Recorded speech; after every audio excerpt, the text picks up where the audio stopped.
Okay so people, what power did the resident have, ठीक है। तो what power did the resident have, तो इसमें क्या क्या हम यहाँ पे फ्रॉम ट्रेड टू टेरिटरी पढ़ रहे थे, ठीक है, from trade to territory. This is what James Mill, the famous economist and political philosopher from Scotland, ठीक है, from Scotland, wrote about the residents appointed by the company.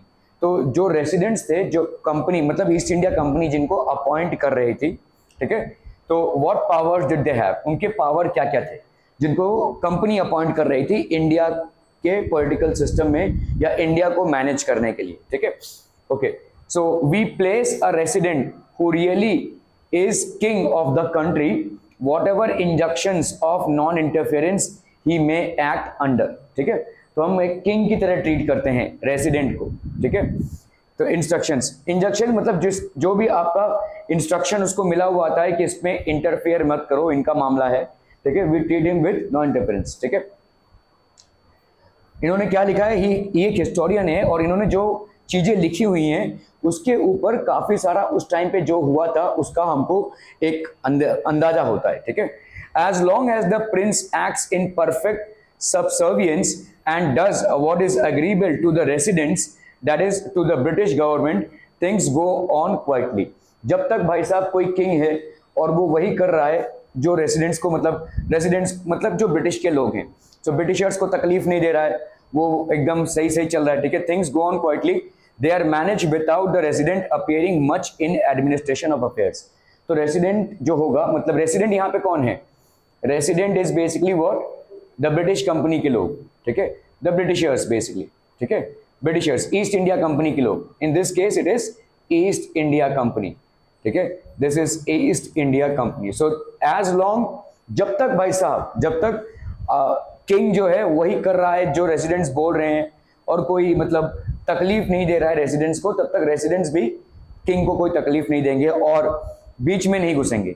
कुछ भी करो तुम, अपना तुम्हारा राज्य है, तुमको जो करना है करो, we will not interfere in your management, ठीक है। But when anything of a different nature happens, the moment the prince takes a course which the British government think wrong, then comes clashing and disturbance। तब भाई साहब clash और disturbance होगा, ठीक है। The moment कुछ भी रॉन्ग हो जाता है, with the British government think wrong, then comes the clashing and disturbance। जैसे ही भाई साहब कुछ मतलब different nature happens, different nature मतलब समझ लो रेसिडेंट को रिस्पेक्ट नहीं दिया, रेसिडेंट से कोई बात नहीं की या रेसिडेंट का परमिशन नहीं लिया, ऐसा कुछ किया तो भाई साहब आपका क्लैशिंग होगा और डिस्टर्बेंस होगा, ठीक है। There will be clashing and there will be disturbance as well.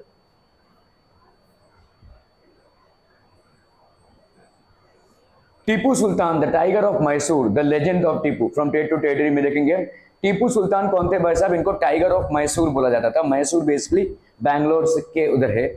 The company resorted to direct military confrontation when it saw a threat to its political और इकोनॉमिक इंटरेस्ट। जब भी कंपनी को कोई डेंजर लगता था उसके पॉलिटिकल सिस्टम में या उसके इकोनॉमिक सिस्टम में, कोई भी डेंजर लगता था, ठीक है, whenever the company found a threat, whenever the company found a threat to its political or economic interest, ठीक है, the company resorted to military confrontation। तो सीधा सीधा मिलिट्री मतलब मिलिट्री कॉन्फ्रंटेशन मतलब आर्मी लेकर वॉर, ठीक है, आर्मी लेकर भाई साहब वॉर, आर्मी लेकर वॉर, ठीक है। This can be illustrated with the case of southern India and the state of Mysore, ठीक है। तो मैसूर में टीपू सुल्तान का राज था और टीपू सुल्तान सीधा लड़ गए, ठीक है, he didn't accept the Britishers. Tipu Sultan the tiger of Mysore, so this was the Mysore kingdom, ठीक है। okay, with the case of southern Indian state of Mysore, this was at that point of time the Mysore kingdom. Mysore had grown in strength under the leadership of the powerful rulers like Hyder Ali, ये टीपू सुल्तान के पापा थे, ठीक है। Hyder Ali, he ruled from 1761 to 1782 and his famous son Tipu Sultan who ruled from 1782 to 1799। और ये powerful rulers थे, ठीक है, they were good administrators and they were powerful rulers as well, good administrators and powerful rulers। so Mysore बहुत strong kingdom होकर emerge हुआ, it emerged as a strong kingdom। Mysore control the profitable trade of the Malabar coast। तो ये पूरा जो आपका ये coast आपको दिख रहा है, यहाँ पे जो ट्रेड होता था तो मैसूर पूरा इस चीज को कंट्रोल करता था। Where the company purchased pepper and cardamom. Pepper और कार्डमम बेसिकली मसालों में होता है, पेपर मतलब समझते हैं ना, और कार्डमम मतलब दालचीनी जिसको हम बोलते हैं। ठीक है। तो पेपर एंड कार्डमम बेस, हमारा इंडिया जो है तो स्पाइसेस के लिए जाना जाता है। इनफैक्ट एंटायर एशिया को हम स्पाइसेस के लिए जानते हैं। ये स्पाइसेस और कहीं कल्टीवेट नहीं होते थे तभी, तो स्पाइसेस खरीदने लोग दूर दूर से आते थे, ठीक है। सो ये उस टाइम पे बहुत सारा धंधा यहाँ से होता था, ठीक है। सो अच्छा खासा पैसा आता था। अभी 1785 में क्या हुआ भाई साहब, Tipu Sultan stop the export of sandalwood, pepper and cardamom through the ports of his kingdom. तो इन्होंने ये सब बंद कर दिया, ठीक है। He stop the export, Tipu Sultan stop the export of दालचीनी हो गया भाई साहब, ये पेपर हो गया, and this is basically pepper and cardamom. Sandalwood, sorry this is basically sandalwood, sandalwood मतलब चंदन की लकड़ी, ठीक है। ये सब उन्होंने बंद करवा दिया, ठीक है। This allowed local merchants from trading with the company. तो इन्होंने कंपनी के साथ बिजनेस करना बंद करवा दिया। जो भी लोकल मर्चेंट्स थे जो अभी तक कंपनी वालों के साथ बिजनेस करते थे, वो पूरा पूरा बंद करवा दिया, ठीक है। Established a close relationship with the French in India. तो इन्होंने भाई साहब एक क्लोज रिलेशनशिप स्टैब्लिश किया with the French in India. He also modernised his army with their help, और उनके हेल्प से इन्होंने पूरी आर्मी को मॉडर्नाइज किया, ठीक है। He also established a very close relationship with the French in India. ये फ्रेंच के साथ बहुत क्लोज रिलेशनशिप में स्टैब्लिश हुए, ही और modernise the army with their help. The British were furious, they saw Hyder and Tipu as ambitious, arrogant and dangerous, ठीक है। क्योंकि इन्होंने भाई साहब पूरा कंट्रोल, देखो ब्रिटिशर्स किस लिए आए थे, धंधा करने आए थे, टीपू सुल्तान ने धंधा ही बंद करवा दिया, ठीक है। तो अभी इनका गुस्सा आ गया इनको, ठीक है, क्योंकि अगर धंधा ही बंद कर देंगे तो इनका चलेगा कैसे, ठीक है। They have come primarily to exploit India, and if basically Tipu Sultan stops this process then it will be a threat to the British kingdom. So they saw Hyder and Tipu as ambitious, arrogant and dangerous, ठीक है, rulers who had to be controlled and crush. तो इनको control भी करना पड़ेगा और इनको crush भी करना पड़ेगा, ठीक है। So 1767 to 1769, 1780 to 1784, 1790 to 1792 and 1799 wars हुए, मैसूर वॉर्स हुए, ठीक है। ब्रिटिशर्स का भाई साहब इनके साथ क्लैश हुआ, इतने सारे वॉर्स हुए, ठीक है। Okay, only in the last the battle of Seringapatam did the company ultimately win a victory. तो ऐसे बहुत सारे वॉर्स हुए, जैसे आपने देखा 4 वॉर्स हुए और लास्ट वाले वॉर में कंपनी जीती, ठीक है। सेरिंगापट्टनम में टीपू सुल्तान को मार दिया गया, ठीक है। So that was the war which was fought. Tipu Sultan was killed defending his capital Seringapatam. So there he was basically killed defending his capital. Mysore was placed under the former ruling dynasty of वोदेयार्स, ठीक है। ये वोदेयार्स पहले rule करते थे, लेकिन मैसूर में ये replace हो चुके थे after Tipu Sultan and Hyder Ali took over, ठीक है। सो वोदेयार्स फिर से एस्टैब्लिश हो गए। A subsidiary alliance was imposed on the state. Now people, what is subsidiary alliance? What is subsidiary alliance? क्या है सब्सिडियरी अलायंस? कल हम पढ़ चुके थे, right? What is subsidiary alliance people? नहीं, ब्रिटिशर्स ने इंडियन रूलर्स के ऊपर लगाया था। ब्रिटिशर्स ने क्या बोला कि आपके किंगडम को हम प्रोटेक्ट करेंगे, हमारी आर्मी होगी, ठीक है, और ये आर्मी जो है तो आपके टेरिटरीज को प्रोटेक्ट करेगी। आपको अगर अटैक भी करवाना होगा तो इन आर्मीज को आप यूज कर सकते हैं। इसको हम बोलते हैं सब्सिडियरी अलायंस, ठीक है। शर्त क्या है? शर्त क्या है इस सब्सिडियरी अलायंस में?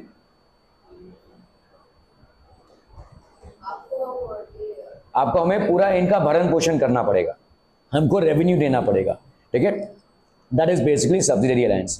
और अगर आप रेवेन्यू नहीं दे पाएंगे, आप अगर इनको दे, तो हम आपके किंगडम के पोर्शंस लेते रहेंगे, हम आपके किंगडम के पोर्शंस अपने में एनेक्स करते रहेंगे। That is called subsidiary alliance. इस पूरे मिलिट्री को भरण पोषण का उत्तरदायित्व आपका है, आप इनका खर्चा उठाएंगे, ठीक है, और आप हमको साथ में रेवेन्यू भी देंगे।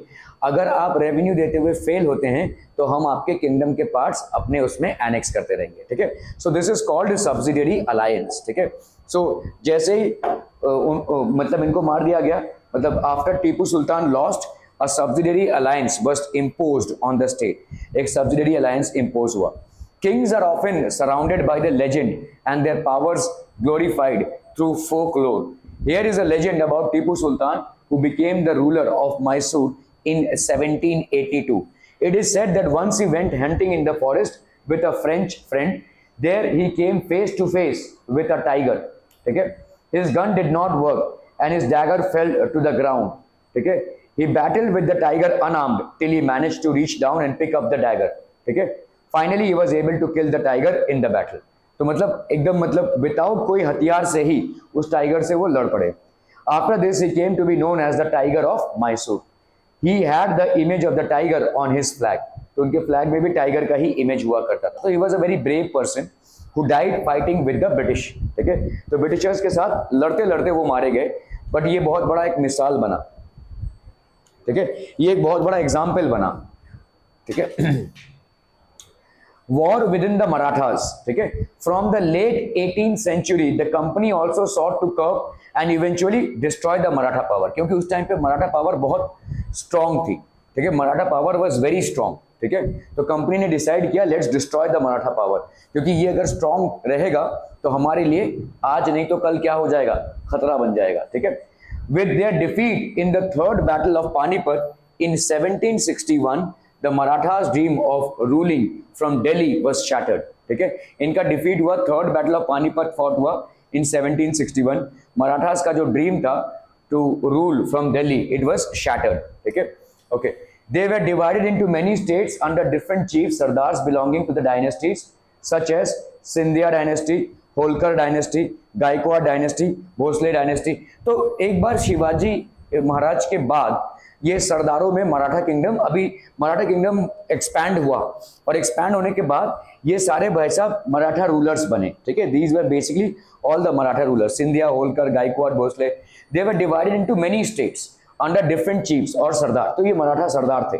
ठीक है, belonging to dynasties such as Scindia, Holkar, Gaekwad and Bhonsle. ठीक है, these chiefs were held together in a confederacy under a Peshwa, that is principal minister, who became its effective military and administrative head based in Pune। तो ये सरदारों को कौन administer करता था? जो पेशवा होते थे। Peshwa, he was the chief military principal minister हुआ करते थे, who became its effective military and administrative head। और यही इसके effective military और administrative head थे। ठीक है, he was the based in Pune, he was basically based in Pune। Madhaji Scindia and Nana Fadnais are two famous Maratha soldiers and statesmen of the late 18th century। The Marathas were subdued in a series of wars। तो काफी सारे wars ये हारे। ठीक है, in the first war that ended in 1782, the Treaty of Salbai, there was no clear victory। कौन जीता इसमें? फर्स्ट वॉर था भाई साहब, Treaty of Salbai फॉर्म हुआ। The second Anglo Maratha, Anglo Maratha मतलब ब्रिटिशर्स के साथ जो वॉर है। ठीक है, ये फॉट हुआ कभी 1803 से लेकर 1805 तक, was fought on different fronts, अलग अलग जगहों पे ये फ्रंट पे, resulting in the British gaining Odisha and the territories north of Yamuna river including Agra and Delhi। तो ये सब उन्होंने गेन कर लिया। ठीक है, 1782 में फर्स्ट वॉर हुआ, और इस फर्स्ट वॉर के चलते पहला ट्रीटी साइन हुआ। ट्रीटी मतलब समझौता, ट्रीटी ऑफ सालबाई। तो और 20 साल बाद 1803 टू 1805 में second Anglo Maratha war, Orissa and the territories north of Yamuna river including Agra and Delhi were taken over. 1817 to 1819 third Anglo war हुआ। ठीक है, they crushed the Maratha power. तो अभी मराठा पावर को पूरा उन्होंने क्रश कर दिया। ठीक है, finally the third Anglo Maratha war of 1817 to 19, this crushed the Maratha war. तो 3 वॉर्स हुए थे मराठास के साथ ब्रिटिशर्स के, एंड फाइनली दे वन। ठीक है, the Peshwa was removed and send away to Bithoor near Kanpur with a pension. उनको भाई साहब वहां से हटा दिया गया और बितूर भेज दिया गया, जो उत्तर प्रदेश में है। पेशवा कहाँ पे लोकेटेड थे? Basically he was located in Poona and he was the principal minister, prime minister जिसको बोलते हैं। उनको हटा दिया गया after the defeat of the Marathas, and he was sent to Bithoor near Kanpur in Lucknow, in Uttar Pradesh. The company now had complete control over the territories of the Vindhyas. तो ये विंध्यास की टेरिटरी है, पूरी कंट्रोल हो गई है अभी। The claim to paramountcy. ठीक है, जस्ट वन moment.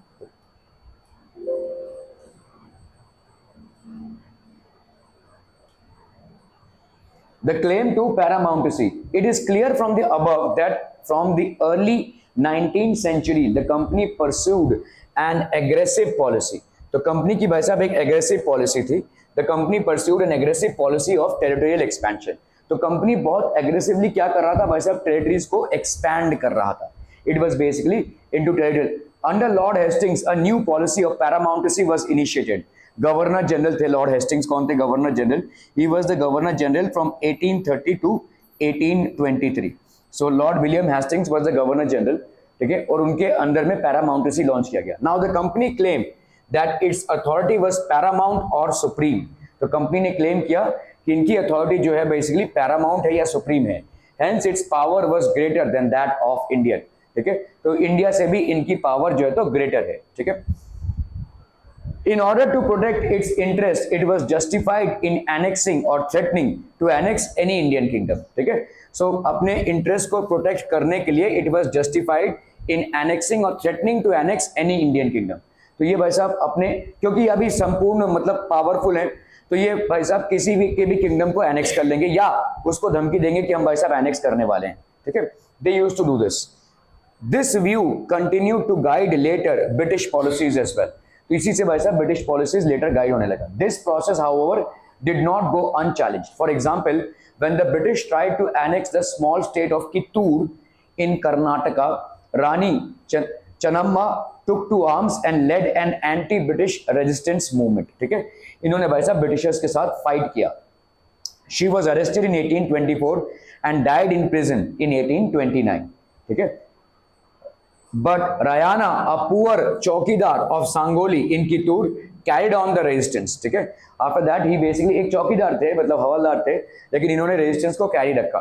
With popular support, he destroyed many British camps and records। तो बहुत सारा भाई साहब ब्रिटिश कैंप्स इन्होंने डिस्ट्रॉय किया, ये लड़ते रहे, ठीक है। He was caught and hanged by the British in 1830। In the late 1830s, the East India Company became worried about Russia। It imagined that Russia might expand across Asia and enter India from the northwest। तो Russia अभी expand कर रहा था, पहले तो Britain ही था एक powerful nation, अभी रशिया बेसिकली धीरे धीरे पूरे एशिया में एक्सपैंड कर रहा था, और ब्रिटिशर्स को डर था कि ये भाई साहब इंडिया में भी एंटर करेंगे और अपने किंगडम को विस्तार करेंगे। अगर ये ऐसा करते हैं तो हमारा कोई होल्ड नहीं रह जाएगा, ठीक है। Driven by this fear, the British now wanted to secure their control over northwest। They fought a prolonged war with Afghanistan between 1838 and 1842 and established indirect company rule there। तो अफगानिस्तान में इन्होंने indirect company rule establish किया। 1843 Sindh was taken over। Next in line was Punjab, but the presence of Maharaja Ranjit Singh held back the company। तो अभी ये क्या कर रहे हैं, अफगानिस्तान को तो इन्होंने कैप्चर किया है, अभी उस टाइम पे पंजाब और पूरा जो एरिया था वो था अंडर में किसके, Maharaja Ranjit Singh, and he was a brave warrior, ठीक है। तो 1843 1839 जब तक महाराजा रंजीत सिंह थे तब तक ब्रिटिशर्स कैप्चर नहीं कर पाए। After his death two prolonged wars were fought with the Sikh kingdoms. उनके डेथ के बाद बहुत बड़े बड़े वॉर्स हुए। 1849 अल्टीमेटली पंजाब वाज एनेक्स्ड। तो फाइनली पंजाब को भी एनेक्स कर लिया। तो इसमें हम देख रहे हैं कि कैसे धीरे धीरे बंगाल से मराठा, मराठा से पंजाब, इस धीरे धीरे पूरे मैसूर, ठीक है, बंगाल का देखा हमने, मैसूर देखा, टीपू सुल्तान को हराकर वो आए, फिर देन हाँ पुणे मतलब पूरे महाराष्ट्र को, ठीक है, और फिर धीरे धीरे आपके सिंध पंजाब में भी उन्होंने कैप्चर किया। धीरे धीरे पूरे इंडिया पे ये कैप्चर करते जा रहे हैं, ठीक है। The doctrine of lapse. अभी डॉक्ट्राइन ऑफ लैप्स क्या होता है? The final wave of annexations occurred under lord Dalhousie. तो लॉर्ड डलहौजी, ये अलग अलग लॉर्ड्स अपॉइंट होते थे, तो इनके जो किंगडम थे ये लॉर्ड्स को अपॉइंट करते थे, और यही लॉर्ड जो होते थे वो इंडिया के इंचार्ज होते थे। इंडिया में जो कुछ भी होगा ये डिसाइड करेंगे, ठीक है। So these lords were appointed by the British and they used to handle everything that is happening in India. So lord Dalhousie ने एक पॉलिसी निकाली जिसको हम बोलते हैं डॉक्ट्राइन ऑफ लैप्स, ठीक है। This is known as the doctrine of lapse. 1848 to 1856 Lord Dalhousie was the Governor General। He devised a policy that came to be known as the Doctrine of Lapse। The doctrine declared that if an Indian ruler died without a male heir, his kingdom would lapse, that is become a part of company territory। तो अगर कोई Indian ruler है, कोई king है, और वो मर जाता है जिस भी रीजन से हो, और उसका कोई बेटा नहीं होता है, तो वो किंगडम भाई साहब ब्रिटिशर्स की हो जाएगी, उसकी पूरी किंगडम जो है तो ब्रिटिशर्स की हो जाएगी। पहले कैसा होता था कि अगर बेटा नहीं है तो फैमिली में कोई राजा बन ही जाएगा, उसका भाई, उसका मतलब रिश्तेदारों में कोई बन ही जाएगा, ठीक है। लेकिन अगर यहाँ पे सीधा सीधा अगर मेल हायर नहीं है तो, ठीक है, अगर मेल हायर नहीं है, so that kingdom will be annexed. What was doctrine of last? It was launched during the period of Lord William Hastings, Lord Dalhousie, who ruled between 1848 to 1856, and according to this doctrine of last, any kingdom the ruler of which didn't have a male heir, his kingdom will be annexed to the British Empire. जबरदस्ती, ठीक है, कोई मतलब लड़ाई वड़ाई नहीं, सीधा सीधा भाई साहब ब्रिटिश किंगडम का पार्ट हो जाएगा, ठीक है. So one kingdom after another was annexed simply by applying this doctrine. धीरे धीरे ऐसे बिना लड़े हुए किंगडम्स भाई साहब क्या हो रहे थे, they were annexed to the British Empire, ठीक है. 1848 सतारा एनेक्स हो गया भाई साहब, 1850 संबलपुर एनेक्स हो गया, 1852 उदयपुर एनेक्स हो गया, 1853 नागपुर एनेक्स हो गया, 1854 झांसी, यहां पे प्रॉब्लम हुआ, ठीक है, क्योंकि झांसी की रानी ने नहीं छोड़ा इसको, ठीक है. So finally 1856 the company also took over Awadh, ठीक है, अवध में भी भाई साहब इन्होंने डाल दिया. This time the British had an added argument, they said they were obliged by duty to take over Awadh in order to free the people from misgovernment of the Nawab. अभी यहाँ पे कुछ और लिखा है, देखो, what is doctrine of lapse? Doctrine of lapse was imposed by Lord Dalhousie, and it stated that if the ruler of a particular Indian kingdom died without a male heir, then that kingdom would be annexed to the British Empire. ठीक है, तो धीरे धीरे kingdoms, तो झांसी का kingdom भी basically उन्होंने annex कर लिया था, और झांसी की रानी ने बहुत बड़ा बैटल फाइट किया था इसके लिए, ठीक है, अपने बच्चे को लेकर ही इन्होंने बैटल फाइट किया था, ठीक है. ओके, अभी इसके बाद क्या हुआ, ये जो नवाब थे ये थे लीगल हायर, लेकिन इन्होंने बोला कि नहीं, ये जो नवाब है ना, ये मिस गवर्नमेंट कर रहे हैं, ये ठीक से देश को चला नहीं पा रहे हैं, ये ठीक से अपने राज्य को चला नहीं पा रहे हैं, तो हम इनके किंगडम को एनेक्स कर लेंगे, we will basically annex their kingdom, बस जबरदस्ती, ठीक है, इट विल बी एनेक्स. तो अभी तक तो भाई साहब चल रहा था कि आपका अगर कोई बेटा नहीं है तो आपका किंगडम एनेक्स हो जाएगा, लेकिन इस केस में क्योंकि आपने ठीक से गवर्नमेंट नहीं किया है, मतलब उनको एक बहाना चाहिए था, कोई भी उल्ट सुल्ट बहाना लाकर वो धीरे धीरे सारे टेरिटरीज को अपने साथ एनेक्स करते जा रहे थे. They were basically annexing all these territories, ठीक है. Okay, enraged by the humiliating way in which the Nawab was deposed, the people of Awadh joined the great revolt that broke in 1857. तो इनके नवाब को जिस तरह से ब्रिटिशर्स ने depots कर दिया, उनकी नवाबी छीन ली, उनसे टेरिटरी छीन ली, सो बहुत गुस्से में आ गए. The people of Awadh join the great revolt that broke out in 1857. और ये चैप्टर हम कर चुके हैं जहां पे हमने देखा कि 1857 में बहुत सारी लड़ाइयां हुई, ठीक है. They rose against setting up a new administration. Warren Hastings played a significant role in the expansion of company power. ये भाई साहब गवर्नर जनरल थे, कब से कब तक, 1773 से 1785 तक. By this time the company had acquired power not only in Bengal but also in Mumbai and Madras. British territories were broadly divided into administrative units called presidencies. तो जो British territories थे ये भाई साहब broadly divided थे into administrative units called presidencies, ठीक है. There were 3 presidencies, Bengal, Madras and Mumbai. Each was ruled by a governor. The supreme head of the administration was the Governor General. Warren Hastings was the first Governor General, introduced several administrative reforms, notably in the sphere of justice. तो काफी सारे reforms लाए.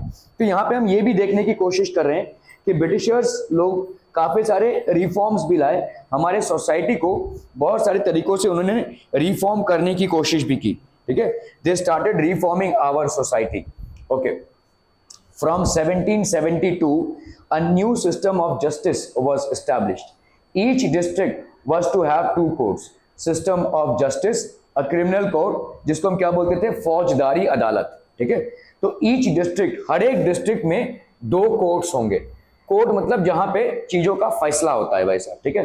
तो system of justice एक criminal court होगा जिसको हम फौजदारी अदालत बोलते हैं, और एक सिविल कोर्ट होगा जिसको हम दीवानी अदालत बोलते हैं. देखिए कुछ केसेस होते हैं क्रिमिनल केसेस, किसी ने किसी का मर्डर कर दिया, क्रिमिनल केस हो गया. किसी ने कहीं पे चोरी कर दी, डकैती कर दिया, लूट के लेके गए, these are all criminal cases. और कुछ सिविल केसेस होते हैं. सिविल केसेस हो गए मतलब आपने मतलब कोई झोल करके किसी का प्रॉपर्टी ले लिया, आपने झोल करके किसी का चेक साइन कर दिया, ये सब झोल जो आप कर रहे हैं, दीज आर सिविल केसेस, ठीक है. तो जहां पे क्रिमिनल एक्टिविटीज होती हैं उनको डील करने के लिए क्रिमिनल जस्टिस सिस्टम होता है, और सिविल एक्टिविटीज में सिविल जस्टिस सिस्टम होता है, ठीक है. सो सिस्टम ऑफ जस्टिस, इन्होंने एक रिफॉर्मेशन लाया, एक क्रिमिनल कोर्ट होगा और एक सिविल कोर्ट होगा. सिविल कोर्ट को हम क्या बोलते हैं भाई साहब, दीवानी अदालत. ये हमारे खेत में घुस गया है, ये इसका खेत यहाँ तक ही था, अभी इसने इतना खेत बढ़ा दिया है, ये एक सिविल केस हो गया। लेकिन अगर मारा मारी हो गई है, किसी का मर्डर हो गया है, तो वो क्रिमिनल केस हो जाएगा, ठीक है। सो क्रिमिनल कोड की स्टैब्लिशमेंट हुई और एक सिविल कोड की स्टैब्लिशमेंट हुई। सिविल कोड को हम क्या बोलते हैं भाई साहब? दीवानी अदालत। क्रिमिनल कोड को हम क्या बोलेंगे? फौजदारी अदालत, ठीक है, फौजदारी अदालत। The criminal codes were still under a qazi and a mufti. एक काजी था भाई साहब और मुफ्ती इसके अंदर में था, but under the supervision of collectors. तो कलेक्टर्स इसको सुपरवाइज करते थे, collectors used to supervise this.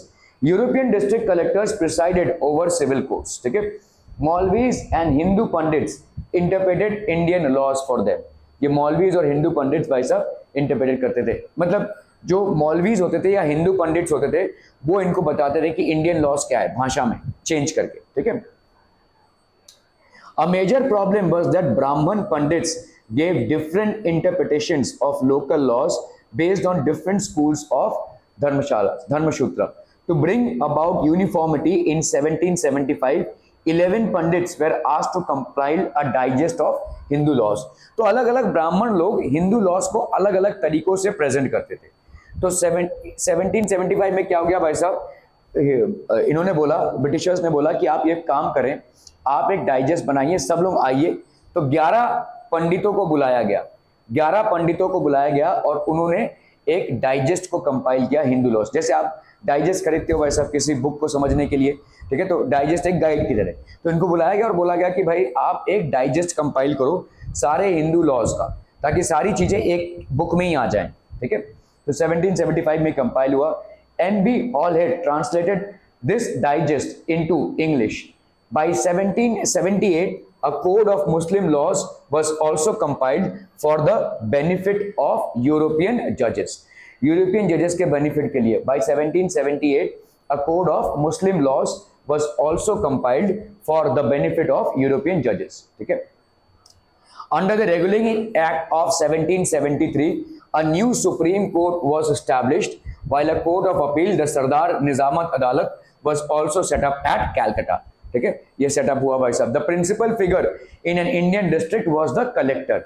As the title suggest, his main job was to collect revenue taxes, ठीक है, maintain law and order in the district. तो collector का भाई साहब मेन जॉब क्या होता था? टैक्सेस को कलेक्ट करना, किसके लिए? ब्रिटिशर्स के लिए, and also to maintain the law and order in the city, in the district, ठीक है, विद द हेल्प ऑफ जजेस, पुलिस ऑफिसर्स एंड दरोगास, ठीक है। ये दरोगास होते थे, हवलदार होते थे, जजेस होते थे, पुलिस ऑफिसर्स होते थे, इन सबको लेकर भाई साहब मेंटेन करना लॉ एंड ऑर्डर को। His office the collectorate, collector के ऑफिस को क्या बोला जाता था भाई साहब? कलेक्ट्रेट, ठीक है।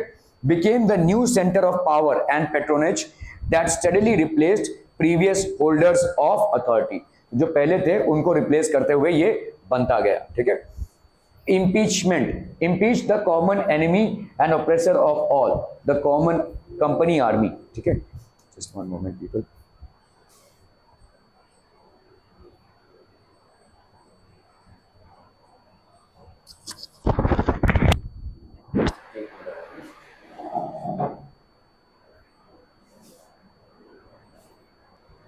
Okay, so impeach the common enemy and oppressor of all, the company army.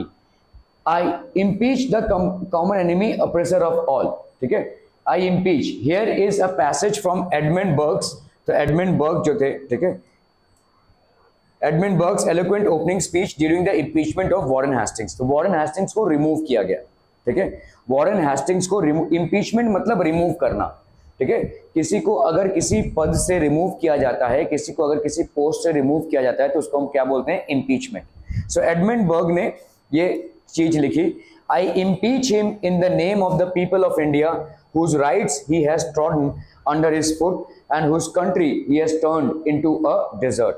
तो इन्होंने भाई साहब इंडियंस पे बहुत अत्याचार किया है, ठीक है, इसीलिए हम इनको क्या कर रहे हैं भाई साहब? I will impeach him, I will throw him out of his office, ठीक है।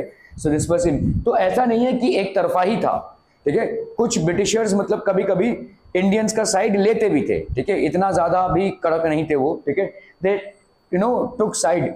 Lastly in the name of human nature itself, in the name of both the sexes, in the name of every age, in the name of every rank, I impeach the common enemy and oppressor of all, the common enemy and oppressor of all, इन्होंने Warren Hastings को बोला। The company army. Colonial rule in India brought in some new ideas of administration and reform, but its power rested on its military strength. तो कुछ ideas of reform आए, ठीक है, but main power इनका किसका था भाई साहब?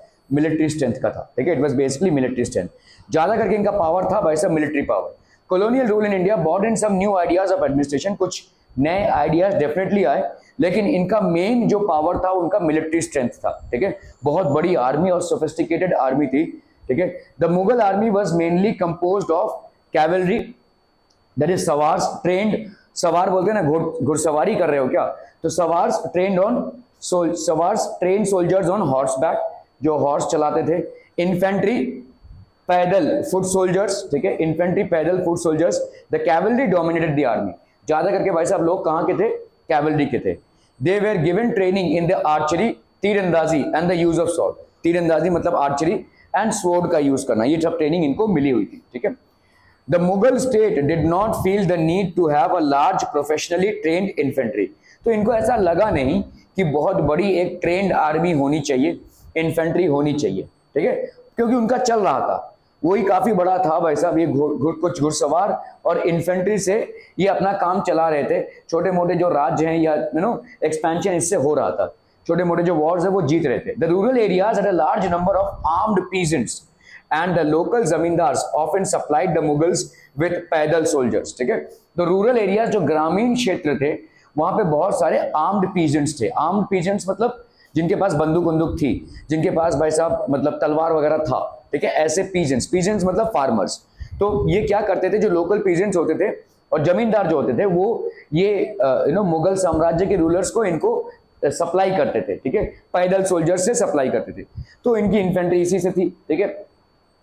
Mughal successor states like Awadh and Banaras started recruiting peasants into their armies and training them as professional soldiers, ठीक है। सो मुगल सक्सेसर के जो स्टेट्स थे अवध और बनारस, ये लोग ने क्या किया भाई साहब? दे स्टार्टेड रिक्रूटिंग पीजेंट्स, इन्होंने पीजेंट्स को रिक्रूट करना चालू किया into their armies and training them as professional soldiers, इनको प्रोफेशनल सोल्जर्स के साथ ट्रेनिंग करने लगे। The East India Company adopted the same method when it began a recruitment for its own army which came to be known as the sepoy army। इसको भाई साहब क्या बोले जाना लगा? sepoy army, ठीक है। East India company adopted the same method, इन्होंने भी भाई साहब इन रूरल पीजेंट्स को उठाकर इन्फेंट्री बनाई, ठीक है। when it began recruitment for its own army which came to be known as the sepoy army from the Indian word sipahi meaning soldier, as warfare technology changed from the 1820s the cavalry requirements of the company's army declined, ठीक है। तो cavalry requirement भाई साहब decline होने लगा। Cavalry requirement मतलब क्या? घुड़सवारों की जो तादाद है वो कम होने लगी, इट वाज नॉट रिक्वायर्ड, क्योंकि अभी क्या हो रहा है, वॉरफेयर का जो टेक्नोलॉजी है, मतलब वॉर का जो टेक्नोलॉजी वो चेंज हो रहा है, अभी ज्यादा बंदूकों की जरूरत पड़ रही है, टैंक की जरूरत पड़ी है, ये सब आ गए हैं, ठीक है। तो ये घुड़सवारों की जरूरत है, क्योंकि घुड़सवार के लिए आपको एक घोड़ा चाहिए, उस घोड़े को मेंटेन करो भाई साहब, ठीक है, तो उसका एक अलग से खर्चा पालो, ठीक है। सो as warfare technology changed from the 1820s, the cavalry requirements of the company's army declined. This is because the British Empire was fighting in Burma, Afghanistan and Egypt, where soldiers were armed with muskets and matchlocks, ठीक है। तो इन सब जगहों पे भी भाई साहब ये लड़ रहे थे और ये मस्केट्स एंड मैचलॉक्स पहने हुए थे, ठीक है। तो बर्मा मतलब ये हो गया, देखिए बर्मा का पार्ट हो गया, ठीक है, एंड अफगानिस्तान, ठीक है, मस्केट्स एंड मैचलॉक्स। इजिप्ट में भी भाई साहब ये थे, ठीक है, इस तरह के सोल्जर्स हुआ करते थे। ये इनके पास बंदूकें होती थी और बंदूक में ऐसा छुरा होता था, ठीक है, गोली चलाओ, सामने से कोई आ दो तो भाई साहब छुरा ही मार दो, ठीक है। सो इस तरह के का इस मस्केट्स होते थे ये। दे डोंट नीड क्या कहते हैं अपने घोड़े की जरूरत नहीं है। घोड़े को जरूरत कब पड़ती है? आप फास्ट आ रहे हो, किसी का गला काट रहे हो, तभी घोड़े की जरूरत पड़ेगी ना।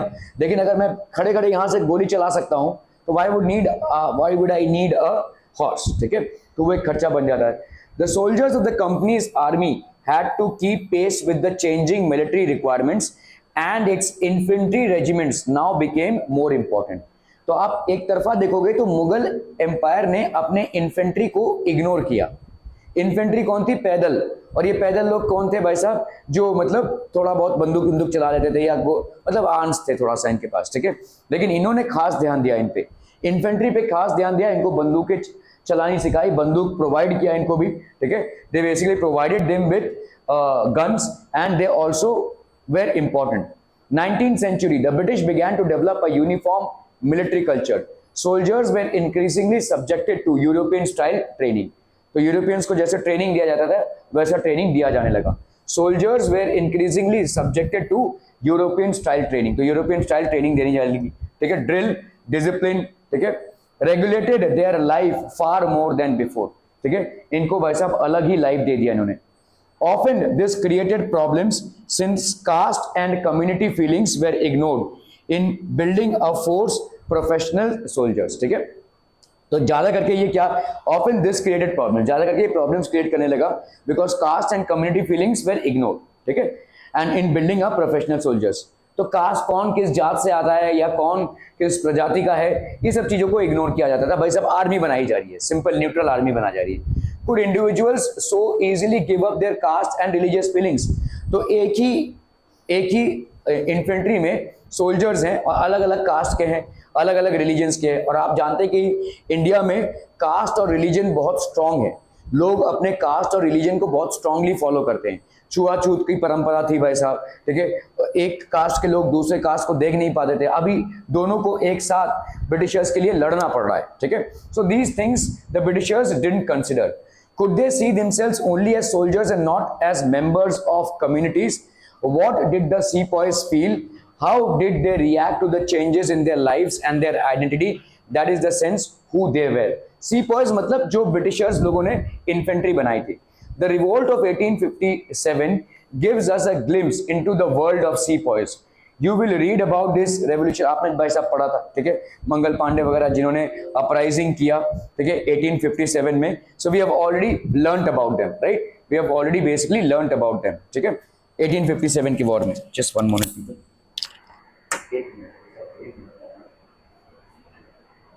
आ रही है भाई सर.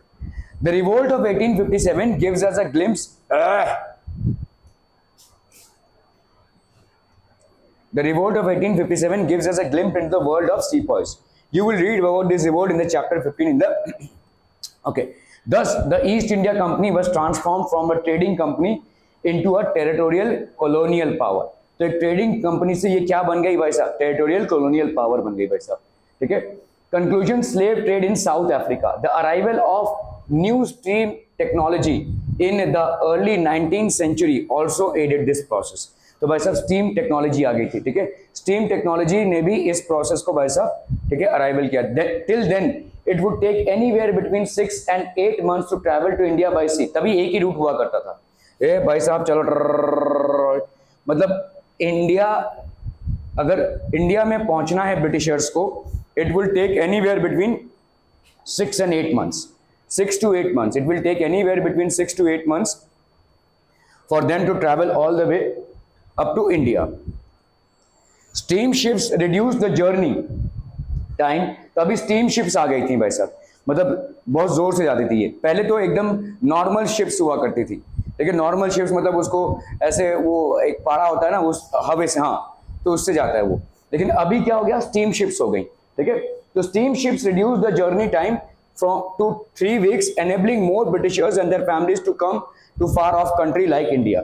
तो इससे क्या हो गया भाई साहब, ज्यादा करके ब्रिटिशर्स लोग आने लगे अभी. ठीक है, ज्यादा Britishers now started moving in huge numbers to India. And क्योंकि ट्रांसपोर्ट थोड़ा फास्ट हो गया. By 1857 the company came to exercise direct rule about over 63% of the territory. India के 63% में अभी कंपनी का रूल हो गया था.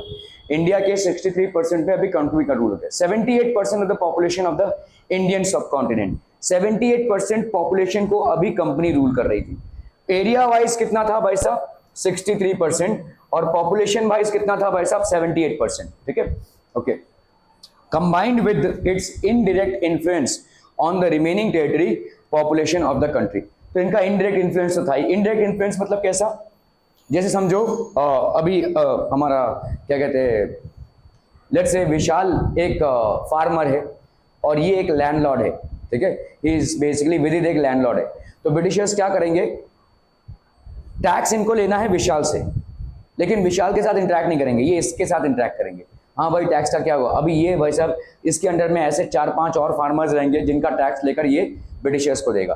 तो ये क्या है, Vishal is basically paying to the Britishers not to the landlord. ठीक है, तो ये जो है इनडायरेक्ट रिलेशन है, डायरेक्ट इंटरेक्शन नहीं है लेकिन इनडायरेक्ट रिलेशन है। ठीक है, so combined with this with its indirect influence on the remaining territory population of the country. ठीक है, okay, the cast India, the East India Company sorry had virtually the whole of India under its control। तो almost पूरा India अभी इनके control में आ चुका था। The Dutch trading ships reached southern Africa in the 17th century। तो पहले तो ये इंडिया आते थे। The Dutch trading ships reached in the 17th century। Soon a slave trade began। slave trade मतलब जो अफ्रीका के लोग थे बहुत ही गरीब थे, तो वहां से इन लोगों को उठा के लेके आया जाता था बांध कर, और इनको यहाँ पे बेचा जाता था। तो ये स्लेव ट्रेड चालू हो गया। This was basically a slave trade that was being carried out। People were captured, they were chained and they were sold in slave markets। तो जैसे भाई साहब हम चीजों की खरीदारी करते हैं, बेचते हैं, वैसे लोगों को बेचा जाता था स्लेव ट्रेड में। ठीक है, When slavery ended in 1834, there were 36,774 privately owned slaves at the Cape located at the southernmost tip of Africa।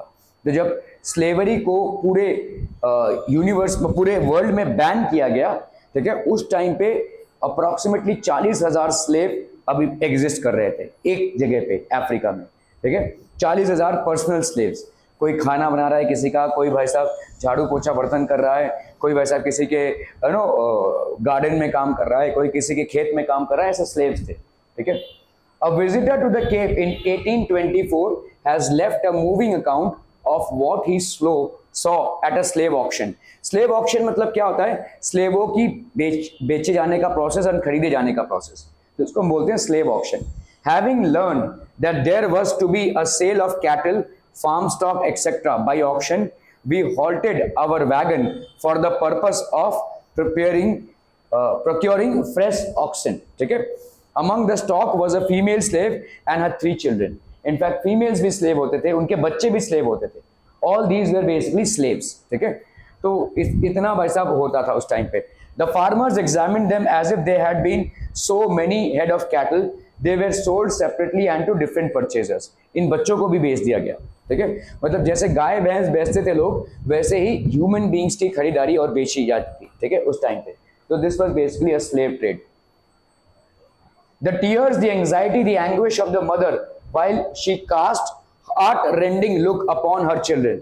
अपने माँ के सामने ही उन बच्चों को बिकता हुआ देख माँ की क्या हालत होती होगी। ठीक है, and the simplicity and touching sorrow of the poor young ones while they clung to their distracted parent। ठीक है, मतलब बिछड़ते हुए पेरेंट को एक दूसरे को देख रहे हैं, डर रहे हैं वो। ठीक है, contrasted with the marked insensitivity and jocular countenances of the spectators। कुछ फर्क नहीं पड़ता था, लोग जो खरीद रहे थे, इन बच्चों को लेकर जा रहे थे, तो बच्चे माँ से बिछड़ रहे हैं। ये एक सीन को रिकॉर्ड किया गया है उस टाइम पे, स्लेव ट्रेड का एक सीन को रिकॉर्ड किया गया है। So that is how it was very inhuman. ये पूरा धंधा जो था बहुत ही इनह्यूमन था। और इसी के साथ समाप्त होता है आपका चैप्टर क्या, फ्रॉम ट्रेड टू टेरिटरी।